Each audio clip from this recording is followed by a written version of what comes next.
The Other Side is a tabletop miniatures wargame featuring beautifully sculpted, pre-assembled miniatures.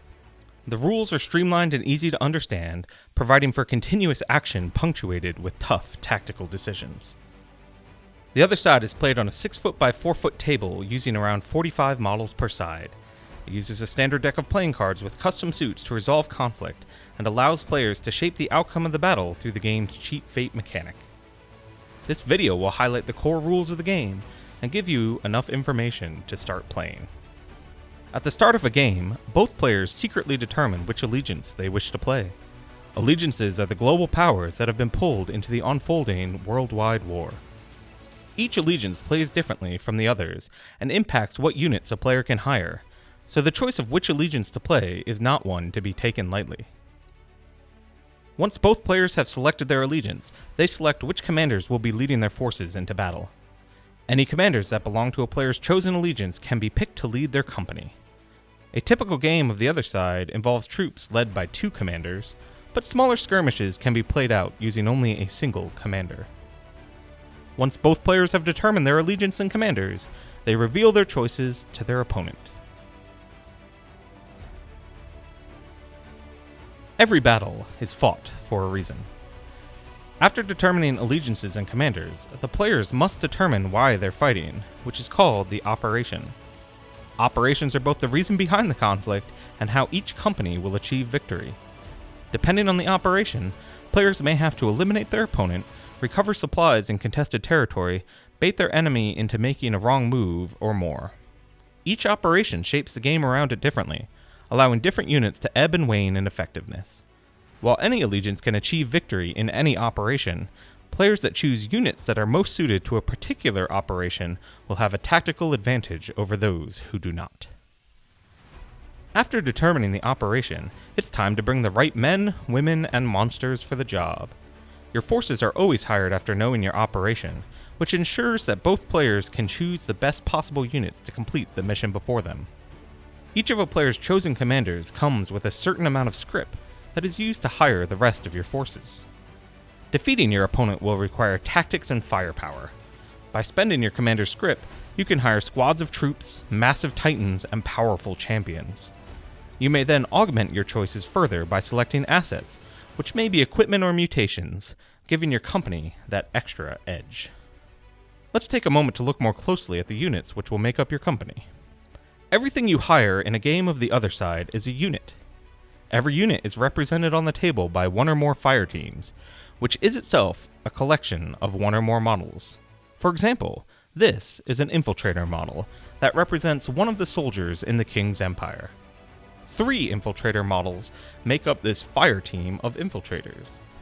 A full unit of infiltrators is made up of 3 of these fire teams. In other words, an infiltrator unit is made up of 9 models, which are divided into 3 fire teams of 3 models each. Let's take a look at an infiltrator unit stat card. The name of a unit always appears at the top of the card. The bottom right of the card tells you which allegiances the unit belongs to. In this case, the infiltrators belong to the King's Empire. To the left of the allegiances is the scrip cost of the unit. Infiltrators cost 5 scrip to bring to the fight. On the bottom left of the card are additional game rules. In this case, it shows that infiltrators are a squad consisting of 3 80mm fire teams. By default, a squad's fire teams consist of 3 models. Squads have a few additional special rules that we'll touch on later. Let's drill into the core of the card. Near the middle, we have a unit stats. SP stands for speed and determines how far, in inches, each fire team in the unit can move on the table. DF stands for defense, and WP stands for willpower. Both of these stats help defend the infiltrators from enemy attacks, both physical and mental. AR stands for armor, which is the unit's last line of defense when hit by an enemy attack. The rest of the card is made up of an infiltrator's abilities and actions. Abilities such as camouflage give the unit's fire team special rules, while actions such as pistols let you know what the unit's fire teams can do on their turn. Some actions have triggers, which are special effects that happen when certain game conditions are met. We'll dive into how actions and triggers work later. Most stat cards also have a back, which is the unit's glory side. When certain conditions in the game are met, as determined by your allegiance, a unit may flip to its glory side. When a unit enters glory, it gains higher stats, additional actions, and new triggers that last until the end of the game. Alright, it's time to stop looking at rules and start playing the game. The next section of this video will include a game turn being played out and explain some of the rules we haven't discussed yet.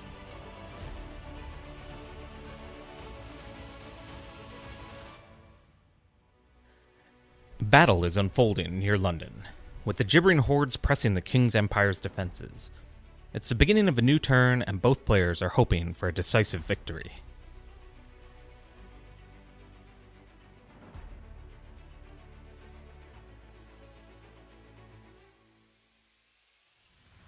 We're playing this game on a slightly smaller 4x4 table to help you see the action. At the start of a turn, each player gains 6 tactics tokens. Tactics tokens are often used to score points on the operation, but they can also be used to increase the odds of an action succeeding. Most importantly to this step, though, each player may discard any number of tactics tokens to draw that many cards. The King's Empire player has chosen to discard all 6 tokens to draw 6 cards, but the Gibbering Hordes player only discards 4 tactics tokens for cards. He uses the remaining 2 tactics tokens, plus an additional tactics token from the previous turn, to buy a stratagem, which we will cover in more detail later. Because the King's Empire activated the last unit on the previous turn, the Gibbering Hordes player has the initiative, and chooses to activate the first unit. The other side is a game of alternating activations. Each player will have the opportunity to activate 1 unit, after which their opponent will activate 1 unit. When a unit activates, every fire team in that unit has the opportunity to do something. This back and forth method of activating keeps both players in the action throughout the entire game. Since the Gibbering Hordes player has the first activation, he chooses to activate the Storm Siren. When a unit activates, if it has a tactics value, it generates that many tactics tokens. Since the Storm Siren has tactics 3, the Gibbering Hordes player gains 3 tactics tokens. After checking to see if a unit generates tactic tokens, that unit must be given an order. Orders dictate just what sort of things a unit can do on its activation. The advance order allows every fire team in the unit to move up to its speed and take an action. The charge order allows every fire team in the unit to move up to twice its speed, after which it may take a melee action. The focused effort order allows a unit to gain an inspired or reinforcement token, after which every fire team in the unit can take an action. In this case, the Storm Siren is given the advance order, which allows her to move and take an action. Let's look at both of these steps. The advance order allows every fire team in the unit to move up to its speed in inches. The Storm Siren is a unit that is composed of only a single fire team, the Storm Siren herself. The Storm Siren has a speed of 6, meaning she can move a maximum of 6 inches. Moving is completed by measuring from one part of the base in a straight line to the distance desired, but no more than the unit is allowed by its speed. The unit is then moved on that path to the point measured. No part of the unit's base may move further than its maximum distance. If the Storm Siren needs to move around some terrain or another fire team, you can divide her movement into smaller sections so that she's always measuring in a straight line. Here, she moves 3 inches in one direction, then moves her remaining 3 inches in a different direction. With her movement complete, the Storm Siren is now able to take an action. She chooses to use her Siren's Call action to draw the infiltrators closer to her forces. Let's look at how to complete an action. Every action gives you the information you need to complete it. The first symbol, or symbols, tells you what type of action is taking place. In this case, the action is a morale action. Next is the action's name, Siren's Call. The information in parentheses tells you how to resolve the action. The first number is the attacking value, in this case 7. The action is resisted by the target's willpower, as indicated by the WP. The next number indicates the action's range. In this case, Siren's Call can target something up to 24 inches away.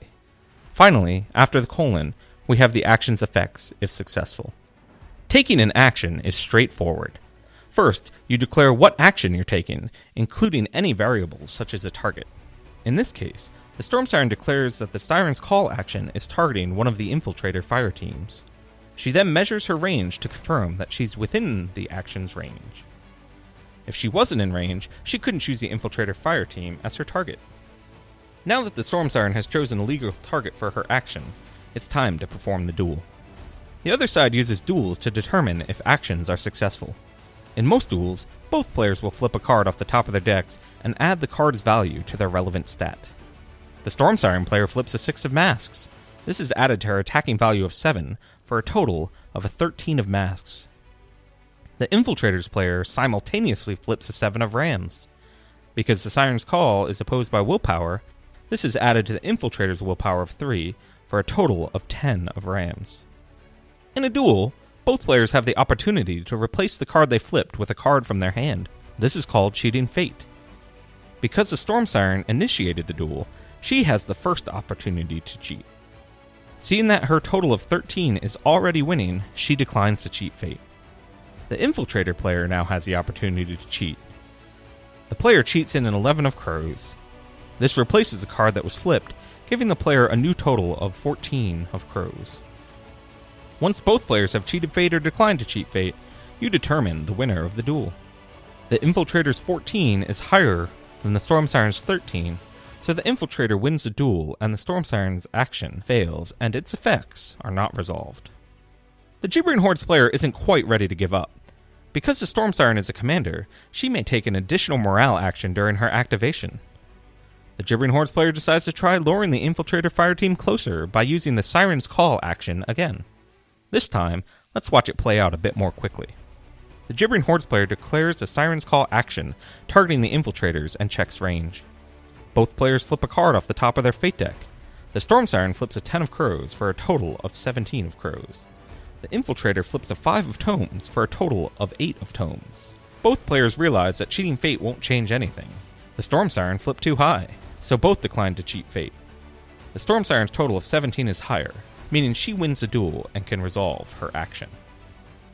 Siren's Call allows the Storm Siren to move an enemy fire team toward her a number of inches equal to its speed. This movement is measured the same way as when the Storm Siren moved, except that now the Infiltrator fire team is being moved. The Storm Siren's activation is complete, so it's the King's Empire's turn to activate a unit. Looking at the battlefield, the King's Empire player can see the coming demise of his Infiltrators and chooses to activate them before they become fish food. The Infiltrator's unit is given the advance order, which allows them to move and take an action. The unit decides to move closer in order to bring some enemy units into range of their pistols. Moving a squad is just like moving any other unit, except that every fire team in the unit may not end more than 8 inches away from any other fire team in the unit. The Infiltrators want to stay together, however, so this is not an issue. When a squad takes an action, every fire team in the squad gets to take an action. These actions are resolved individually, one at a time. The first fire team of Infiltrators declares the pistol action, targeting the closest Karkanoi fire team. After checking range, the action proceeds. Both players slip a card. The pistol's action has a value of 3, and this gets added to the flip 2 of rams for a total of 5 of rams. The Karkanoi are using their defense of 5 and flip an 8 of masks for a total of 13 of masks. The King's Empire player decides not to cheat, so the action fails. The last Infiltrator's fire team is determined to hit. They take the same pistol's action and flip a 12 of tomes. The Karkanoi flip a 1 of rams. The King's Empire player doesn't need to cheat, and the Gibbering Hordes also decide not to cheat fate, wagering that they might need the cards later in the turn. The Infiltrator fire team is successful, so the attack hits. Let's use this opportunity to take a look at triggers and damage. Fire teams on the other side use triggers to gain extra benefits from their actions. There are 2 types of triggers: suit triggers and margin triggers. Suit triggers may occur when you have certain suits in your duel, and margin triggers may occur when you win the duel by a certain value. All triggers are optional, which means you can choose which, if any, you want to use. If you meet the requirements for multiple triggers, you can declare each such trigger. Every action on every fire team has 1 trigger by default: Powerful Attack. Powerful Attack is a margin trigger that increases an action strength by 1, but it requires you to win the duel by at least 5 points. The Infiltrators have a 15 of tomes versus the Karkanoi's 6 of rams. The Infiltrators are winning by a margin of 9 and have a tome. They can declare 2 triggers: Powerful Attack, using 5 points of their margin, and Lucky Shot, using the tome. Lucky Shot increases the action strength by 1, as does Powerful Attack, so this increases the pistol strength of 1 to a respectable 3. Now it's time to resolve the action. The pistol's action only has a strength value as its effect, which in this case is boosted from 1 to 3 because of triggers. Actions with the strength can cause damage. This is handled through a penetration flip. The infiltrators flip a card off the top of their deck and add it to the strength of their action. In this case, they flip a 5 and add 3 for their action strength, which gives them a total of 8. They can cheat this flip, but the King's Empire player chooses not to do so. The total of his penetration flip, 8, is compared to the armor of their target, which is 7. Because the infiltrator's total was higher than the total of the Carcanoi will suffer 1 point of damage. If the infiltrators had flipped higher, they could have potentially done more damage to the Carcanoi. For every 5 points the penetration flip exceeds the target's armor, the damage is increased by 1. For every point of damage suffered, 1 model from the target fire team must be removed. If all models are removed, the fire team is killed and is removed from the table. No matter how big or strong a fire team might be, 1 point of damage kills one of its models. As one might imagine, this makes it dangerous for single model fire teams like the Storm Siren to expose themselves to enemy fire, but fortunately, stronger models such as Commanders and Titans often have ways of mitigating incoming damage. Now that every fire team of infiltrators has moved and taken an action, the Gibbering Hordes player has the chance to activate a unit. We'll play through the rest of the turn fairly quickly, as you now know the basic mechanics of the other side. The Carcanoi decide that they're going to get revenge for their fallen soldier. They activate and are given the charge order, which allows them to move up to twice their speed and take a melee action. Both of the fire teams in the squad move at once, allowing them to bring the infiltrators into range of their melee actions. Each Carcanoi unit then takes a Scything Claws action, starting with the damaged fire team. It flips and is at a 14 of tomes to the infiltrators' 9 of crows. Neither cheats fate, and the Carcanoi declare the powerful attack trigger, giving their action +1 strength. They flip an 8 on their penetration flip and add their modified strength of 4, giving them a total of 12 versus the infiltrator's armor of 4. Since the Carcanoi's total exceeds the armor of the infiltrator by at least 5 points, they deal an additional point of damage for a total of 2 damage. If they had beaten the infiltrators by 10 points, they would have done 3 damage and butchered the entire infiltrator fire team in a single attack. The second Carcanoi fire team attacks a different infiltrator fire team, getting a total of 18 of masks. The infiltrators are only at a 5 with crows and begin to feel their own mortality pressing down on them. Neither player cheats fate and leaves the Carcanoi with a 13-point margin on their victims. They declare the powerful attack trigger twice, bringing their strength from 3 to 5. They flip a 2 on the penetration flip, which when added to their strength brings them to a total of 7. Since the armor of the infiltrators is 4, they're only dealing a single damage to the fire team at the moment. To wipe out the entire fire team, they'll need to deal 2 additional damage, which means they'll need to beat the infiltrator's armor by at least 10 points. The Hordes player decides this is worth it, and cheats fate to replace the flip 2 with a 10, putting their penetration total at 15. The Carcanoi cause 3 damage to the infiltrators, which is enough to kill the entire fire team. If the fire team had somehow suffered 4 more damage, the additional damage would have been ignored. It does not affect or spill over onto the other fire team in the unit.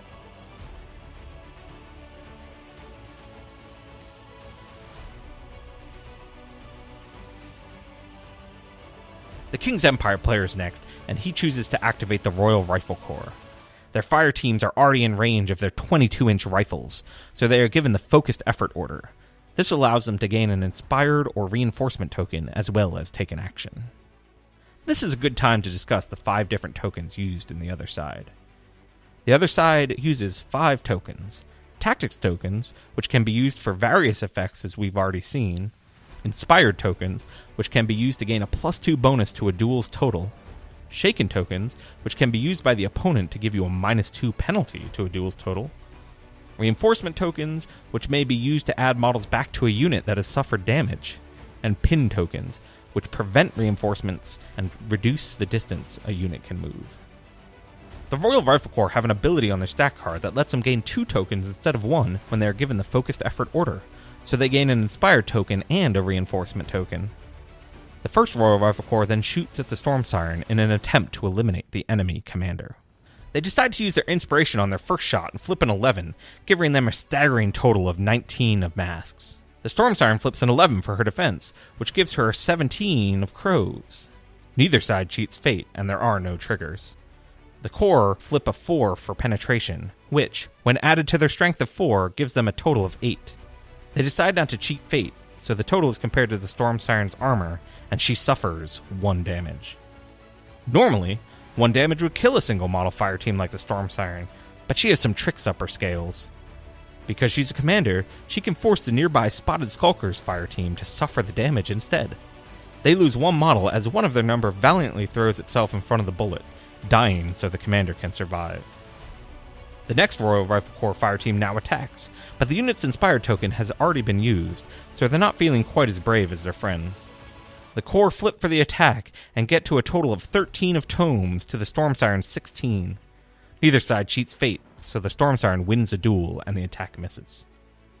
The third Royal Rifle Corps fire team also attacks the Storm Siren. Its attack comes in at an 18 of masks versus the Storm Siren's 9 of tomes. The Storm Siren cheats fate with a 13 to give her a 19. She avoids the attack, and the Royal Rifle Corps are done. The Gibbering Horde player looks at the battlefield and decides to bide his time. He discards a card to pass, giving the next activation to his opponent. This is a calculated risk. If his opponent also passes, the turn will end. Luckily, the King's Empire player still wants to do some damage. He chooses to activate Charles Edmonton, the Empire's commander and sniper extraordinaire. Edmonton has a tactics value of 2, so the King's Empire player generates 2 tactics tokens. He then gives Charles the advance order. His massive 28-inch range covers much of the battle. Smiling, he takes a shot at the damaged Karkanoi. Because of the special wording on his sniper rifle, Edmonton does not need to worry about melee engagements when shooting. He flips a card for his attack and gets the Red Joker! This card has a value of 14 and counts as having every suit. This brings Edmonton's total to 21. The Karkanoi flip a respectable 9, bringing them to a 14 and a mask. Edmonton is beating them by a margin of 7, so he declares the powerful attack trigger, increasing his strength from 2 to 3. Because Edmonton has the piercing rule on his attack, he flips 2 cards for the penetration flip, chooses one, and discards the other. He flips an 8 and a 13 and chooses the 13. This brings his penetration flip to a total of 16 versus the Karkanoi's armor of 7, a difference of 9 points. The Karkanoi take a total of 2 damage, which is enough to kill the fire team. According to the wording on the King's Empire Allegiance card, when one of the fire teams kills an enemy fire team, that unit gets to enter glory at the end of its activation. Edmonton's feeling pretty good about killing 2 terrifying sea monsters with 1 bullet, and this will help him on subsequent turns. Edmonton still has the movement portion of his advance order left, so he moves his 6-inch speed toward the infiltrators. As with the Storm Siren, Edmonton is a commander, and can thus take an additional morale action on his turn. He targets the nearest infiltrator fire team with volley fire on my mark, and flips a 7, which is added to his 6, giving him a total of 13 of mask for the action. He only needs an 11 for the action to succeed. He's only flipping against a set number here, not against an enemy unit, so his 13 is enough for a success. The Infiltrator's fire team gain an Inspired token, and can take a missile action. Because the Karkanoi fire teams they were engaged with were eliminated by Edmonton, the Infiltrators are now free to shoot. The Infiltrators target the remaining Karkanoi fire team. Unfortunately, the attack misses. All of his actions complete.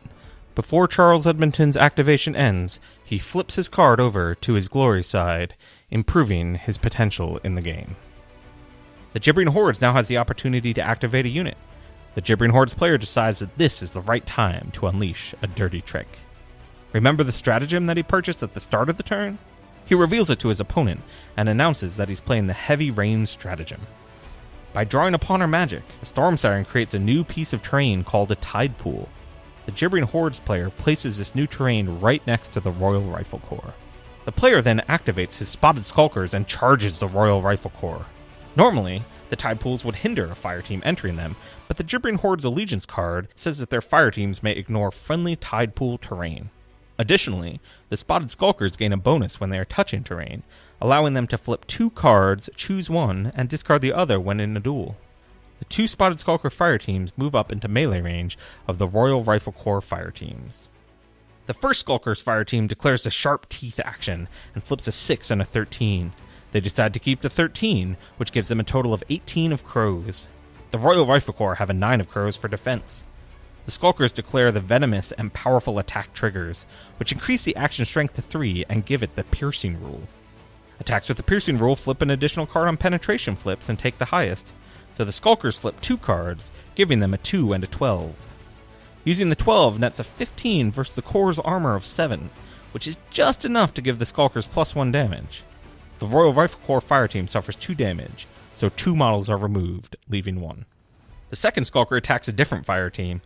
The Skulker fire team is touching terrain, so it flips 2 cards and ends up with a total of 12 of rams. The Corps are at an 8 of mass. There are no triggers to declare, so the Skulkers make a penetration flip and get an 11 versus the Corps' armor of 7. The Royal Rifle Corps fire team suffers 1 damage. The King's Empire player has been holding off on using his Titan to try to retaliate against the Alpha Crawler, but he doesn't want to pass and risk the turn ending. He activates the King's Hand now and gives it the advance order. Moving it into a better position, he starts by firing his super heavy Gatling gun at the Storm Siren. The attack is coming in at a 16 of crows versus the Siren's 10 of masks. The King's Hand succeeds and declares the powerful shot trigger twice, which increases the strength of its attack to 4. An 11 on the penetration flip gives it a 15 against the Storm Siren's armor 8, dealing 2 damage to her. Now that the Skulkers charged away from her, the Storm Siren can't shunt any of this damage off to them, so she has to remove 2 models in her fire team. She's the only model in her fire team, so this results in her messy, bullet-ridden death. The King's Hand also has the Gatling machine gun asset, which grants it an extra action. It takes aim at a spotted Skulker's fire team and fires its massive machine gun. It has an ability on its card that says it does not need to discard a card when shooting into an engagement. The King's Hand flips a 2 on its attack, giving it a total of an 8 of masks. The Skulkers are still in terrain, so they get to flip 2 cards, which gives them a total of 14. Luckily, the King's Empire player still has cards in his hand and is able to cheat a 10 of rams, bringing his total to a 16 of rams. The Gibbering Hordes player is out of cards, so the Skulkers fire team can't cheat fate, and the King's Hand wins the duel. It declares the Rake with Gunfire trigger, which allows it to take the action again. The penetration flip results in an 8 versus the Skulker's armor of 5, dealing 1 damage to the fire team. The attack also benefits from the area rule, so every fire team within 3 inches of the targeted Skulker fire team may also suffer damage. To check, the King's Empire player flips a new card and gets a 9. If any fire teams within 3 inches of the targeted Skulkers have armor 9 or less, they suffer 1 damage. The uncontrolled spray of machine gun fire kills one of the Skulkers in the other fire team, as well as some Royal Rifle Corps. What's more, the King's Hand trigger allows it to take the action again. It targets the other spotted Skulker's fire team and flips to hit, but the Skulker's extra flip card from being in terrain allows them to avoid the attack. The King's Hand is finished. The Alpha Crawler is the only unit that hasn't activated yet, and as the Gibbering Hordes player turns to it, it roars its anger. It has the Overeager asset, which gives it a bonus when it receives the charge order. The Gibbering Hordes player happily obliges and charges it right into the King's Hand. Given its choice of assets, it only has 1 action, so the player wants to make it count. The Alpha Crawler flips the Red Joker, giving it a 22 and every suit on the attack. The King's Hand is in trouble. The King's Hand flips an 8 for a less impressive 11 of mass on its defense. The Alpha Crawler declares 2 powerful attack triggers, bringing the attack up to strength 5. An 8 on the penetration flips gives it a total of 13 against the King's Hand's armor of 12. The King's Hand suffers 1 damage. The King's Hand has to remove 1 model in its fire team. Rather than lose his Titan, the King's Hand player uses an ability on his Gatling machine gun asset to damage the asset to reduce the damage by 3. When an asset is damaged, it is flipped face down. The King's Hand survives, but its Gatling machine gun is so damaged that it no longer grants an action or its powerful area weapon. The King's Empire player has no units left and so must pass. With no units left, they do not need to discard a card. The Gibbering Hordes player is in the same position and also passes. Since both players have passed, the turn ends. That's a first look into the exciting gameplay of the other side. The rules are easy to understand and quick to process, while still offering a variety of important decisions on the tabletop. Back the Kickstarter today to bring your allegiance to victory and glory on the tabletop.